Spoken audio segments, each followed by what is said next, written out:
When it comes to managing anxiety and stress, healthcare professionals, especially those working in high-pressure environments, are facing real challenges. How can we support the busy nurses and therapists and doctors to regulate their nervous systems, find balance and avoid burnout? And how can we reframe this conversation and use technology and innovation to provide real solutions and support for those struggling in these high-pressure situations? On the show today, Sophie Turner from Talking Health Tech speaks with Claire Wu, the CEO of Breathe Into Peace, who are helping individuals manage anxiety. She's got a background in mental health and business development, and she's on a journey building innovative solutions to support those experiencing anxiety, stress, and burnout. And in this episode, we talk about understanding the polyvagal theory and its impacts on the nervous system.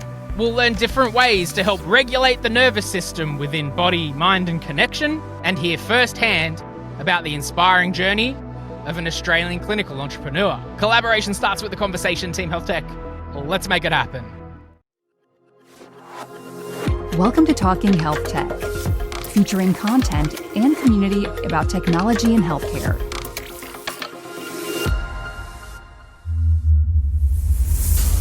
We acknowledge the traditional owners of lands these conversations were recorded and pay respect to elders past and present.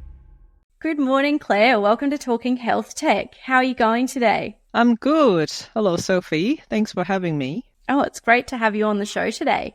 Can you just start us off today? Can you tell us who you are and what you do? Sure. Yeah, so my name is Claire Wu. I'm the CEO, founder of Breathe Into Peace. We help people manage their anxiety through functional jewelry, journals, and private communities.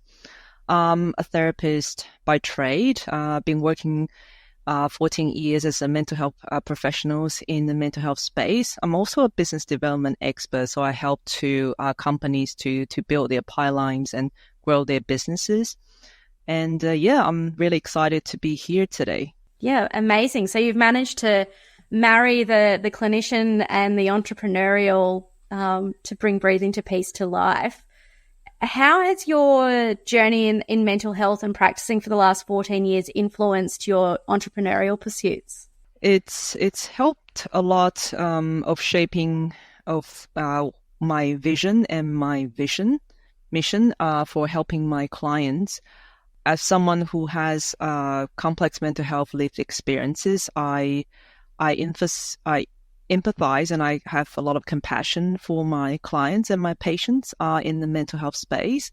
And also I've seen a lot of changes in the space itself as a professionals. Now we're moving more towards a holistic approach in treating and helping people with complex mental health life experiences. In the past, I think it's more of a clinician-centered approach, but now it's more of a patient-centered approach, and where we can bring in different professionals and different approaches to assist a person on their recovery.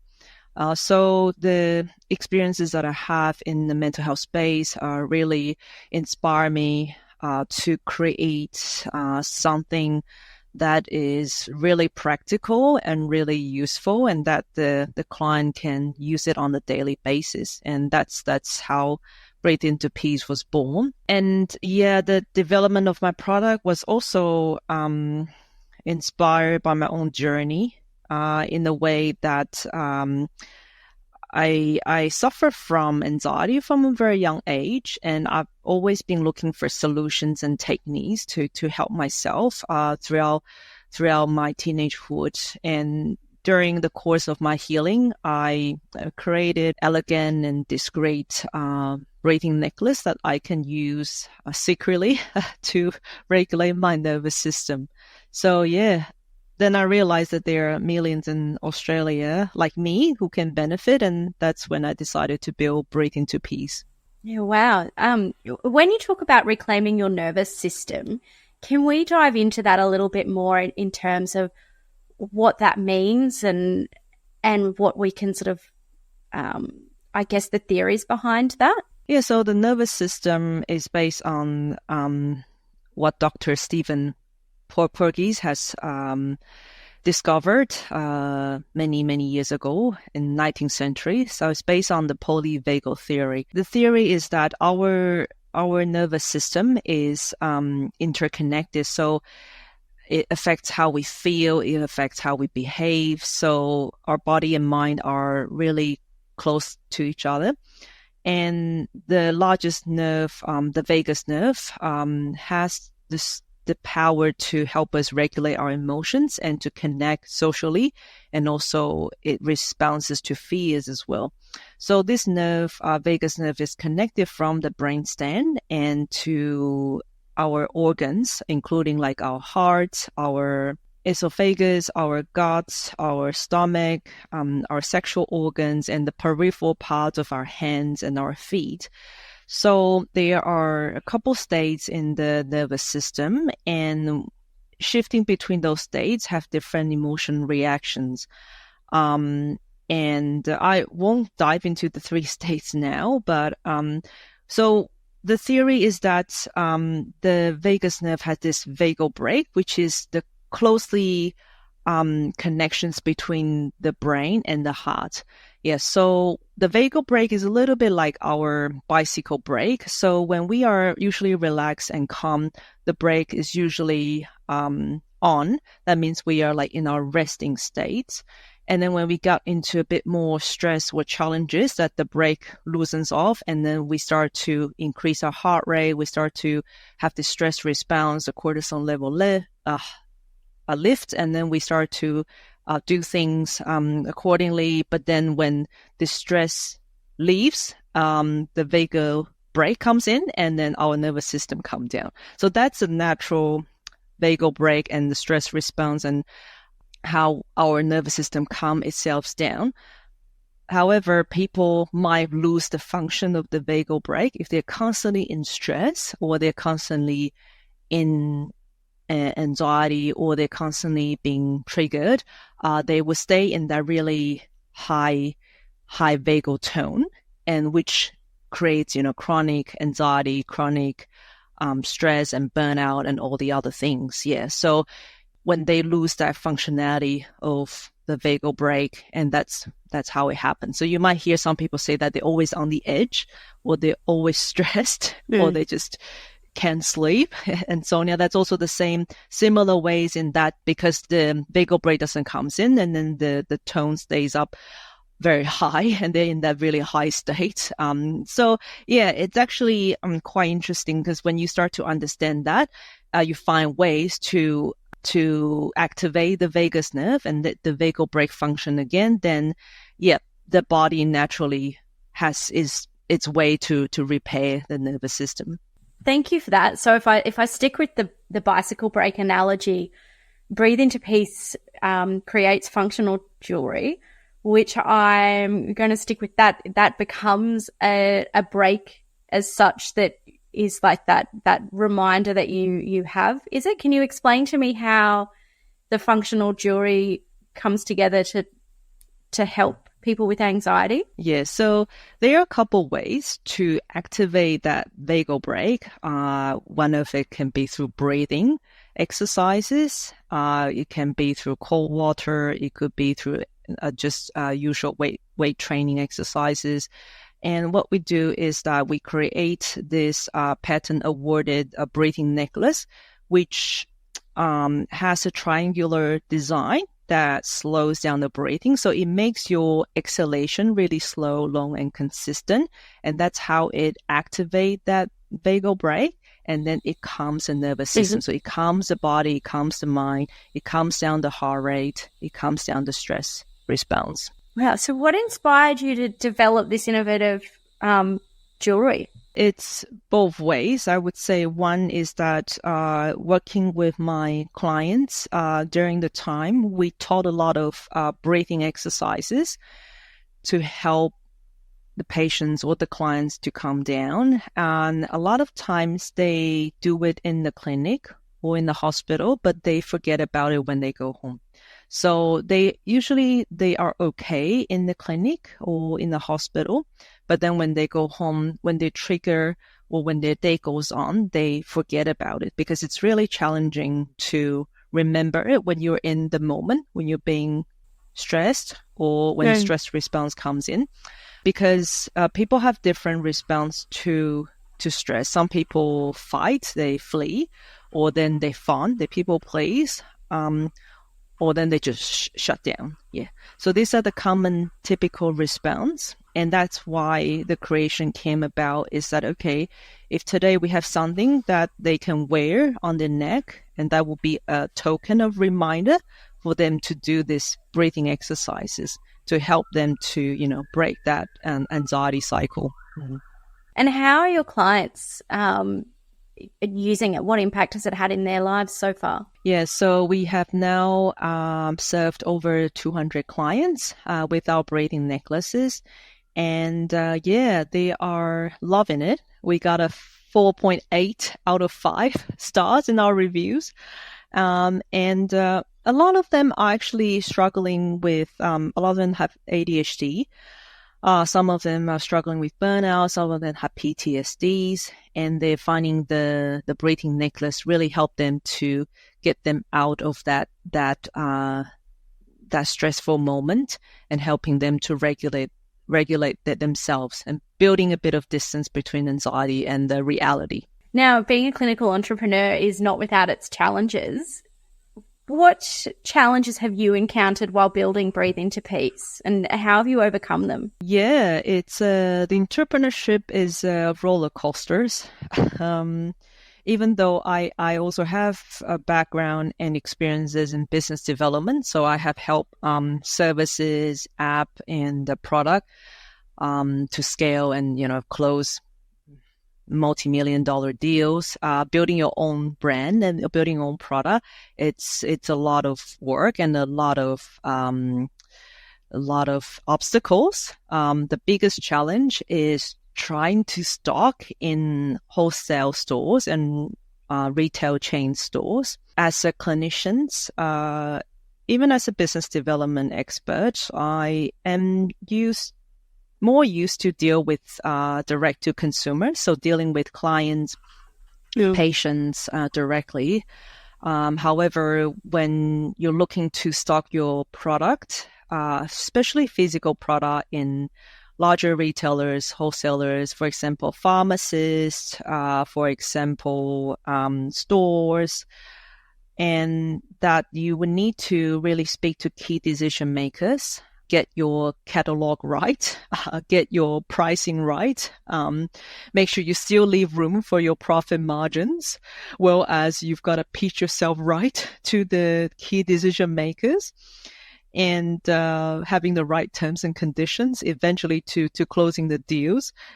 Each of those steps has its own difficulties and obstacles, and each of those has its own ins and outs from the industry, I would say. And coming from a healthcare background, especially if we start off as a front-facing, more of a customer service type of role, it can be challenging because we might not understand the corporate ecosystem. We might not understand the wholesale ecosystem. But ultimately, what I would say is that we always look for what is it in for our retail store, for our wholesaler store. So in a way that when we go and pitch ourselves, we're actually helping the stores, we're helping them to bring in more revenues with our products and eventually help our clients. Yeah. I guess in there's lots of bits. You're very lucky that you've had so much experience on the business development side. You've got the clinical experience. It's such a nice combination to be able to marry together. When it comes to mentorship in your entrepreneurial journey, has this played a significant part? Yes, I would say having mentors during my entrepreneur journey has always been really crucial and critical. Even in my physiotherapy, like clinician journey, I also have a mentor always, because there are always going to be obstacles and challenges and questions that you can't find answers online or through your books or through Googling or even ChatGPT. Unfortunately, a lot of the answers actually lies in experiences and the industry insights. And that actually needs to come from another human who's actually have the expertise and experiences in certain industry and certain vertical that you want to be in. Yeah. So throughout my journey building Breathing to Peace, it's been around 15 months now. I have business mentor. I have sales and marketing mentors. I even have spiritual mentors to help me to go through the challenges. They are all really, really helpful. They all help me align my vision, mission, and my actions. And sometimes it can be really difficult to continue on your own. Because I understand a lot of clinicians, when they start their entrepreneur journey, they all start up as a solopreneur. As I'm starting to build a small team now, I also have someone who mentor me in leadership as well. So I would say it can be challenging for clinicians to embark on an entrepreneur journey because we don't get that exposure in like people in the corporate or people in the leadership role because they've learned that on their job. However, we can always learn as we go. So the quickest way, the best way is to engage a mentor who's got that experiences in that vertical or that industry. Sure. So for the healthcare professionals and our clinicians in the audience that are sitting on the fence about jumping into the entrepreneurship journey, what advice would you have for them today? Don't procrastinate. It's take the lead. Calculate your risk and then jump in. I mean, there are so many pieces to entrepreneurship. You would only learn once you start doing it.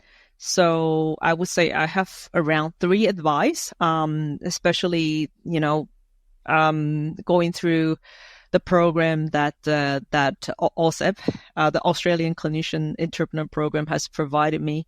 The first one is that get yourself a mentor. If you haven't been in the business environment, it's important to have someone to guide you, someone who is ahead of you. Doesn't have to be ultra successful or 30 years in the business, but someone who is few steps ahead of you, even 3 steps, 5 steps ahead of you. These people will share their experiences and they will help you not make really costly mistakes. So get the right mentor to help you get started. The second part is really be authentic and honest with yourself, understanding your vision and mission, even like your life purpose. When you get really clear on what you want, it's much easier to call those desires into place. So once you get really clear of what you want, when you want this to happen, then everything will start to align. You'll have opportunities and people coming into your life that brings those things that you want. The third part is to continuously to learn and to also to regulate. Like I found entrepreneurship is a really scary journey. It can be quite challenging. So a lot of time is to learn to regulate your nervous system, and to understand that when you have all this response, of fight or flee or shutting down or not wanting to do things, like sitting on the fence, like procrastinating, it's because your body is trying to protect you.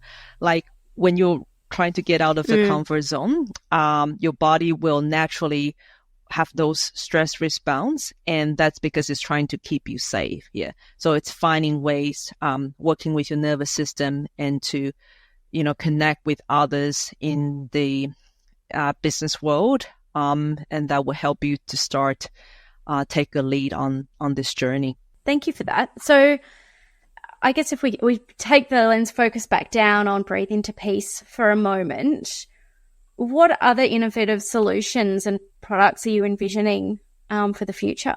Yeah, so we are building other products for our jewelries and stationaries like journals. But one innovative SaaS product we're looking at is our Zenity app. So it is an app that brings people together to form meaningful connections, to help people to co-regulate with each other, and also to practice coping strategies. And these are all based on the nervous system regulations, because when we feel safe and connected, we're actually in this ventral vagal state in the nervous system. And that's how we can really learn and grow and be true to ourselves. And that's what we are currently building, because we know that currently most people are really isolated, that loneliness is on the rise, anxiety is on the rise, and we really want the practical mental health tools. So yeah, that's something that's going to be digital, but then it's going to facilitate that connections and co-regulations. And also we envision to have in-person events and workshops, helping people to come together and to practice strategies together. I think you've answered my next question a little bit as well. I was going to ask, from a broader perspective, what's the future of this space, of that sort of mental health and technology? Where do you see it going in the future? And then I guess you've touched on it, but how is Breathe into Peace going to contribute to the evolution of the space? Yeah, so mental health tools is a trend in 2024. And we know that there's been a crisis ongoing in the mental health for a very long time, but it's getting worse and worse. And the lack of access to mental health care is an equity issues. As you know, there are people that just simply cannot afford. And there are people that simply don't know that mental health exists. And I think where technology comes in is that it really can bridge the gap of the lack of access to services, and also bridge the gap where there's now actual shortage in psychologists and mental health practitioners, and really help fill in the gap. More taking on to a preventative approach rather than a rehabilitative approach, because we know that rehabilitation is more costly than prevention.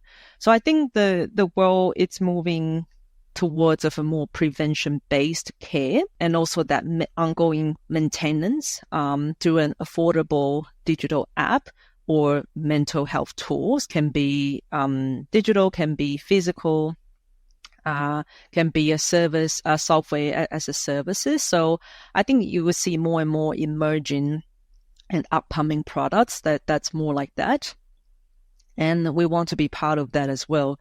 Yeah, because we believe that mental health tools should be accessible and affordable for anyone, anywhere.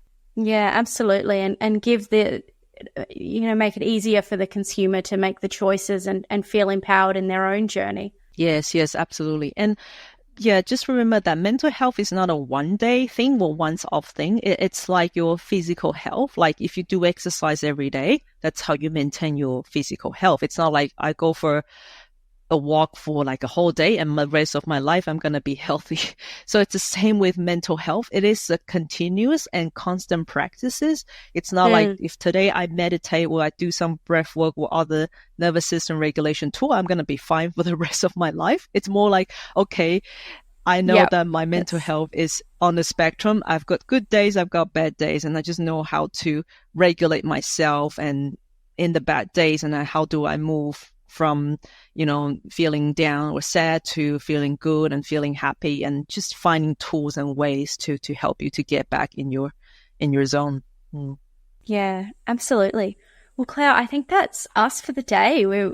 It's been wonderful chatting with you. I've really enjoyed hearing your journey, learning about breathing to peace and what you have visions for the future. Do you have anything that you'd like to leave our listeners with? Yes, Sophie, I have one last thing. I just like to remind everyone that breathing is your body's love language.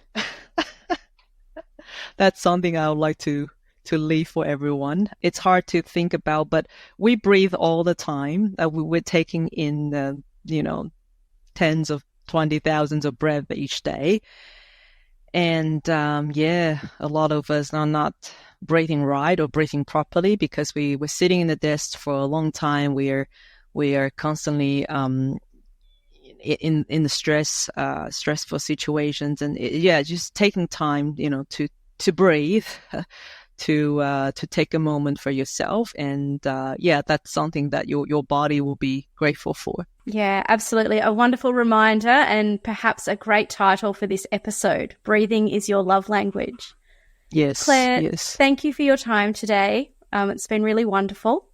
I'll let you get back to your day, but hope to catch up with you again soon and learn what's next. Yeah, my pleasure, Sophie. I'm looking forward to share again. Thank you.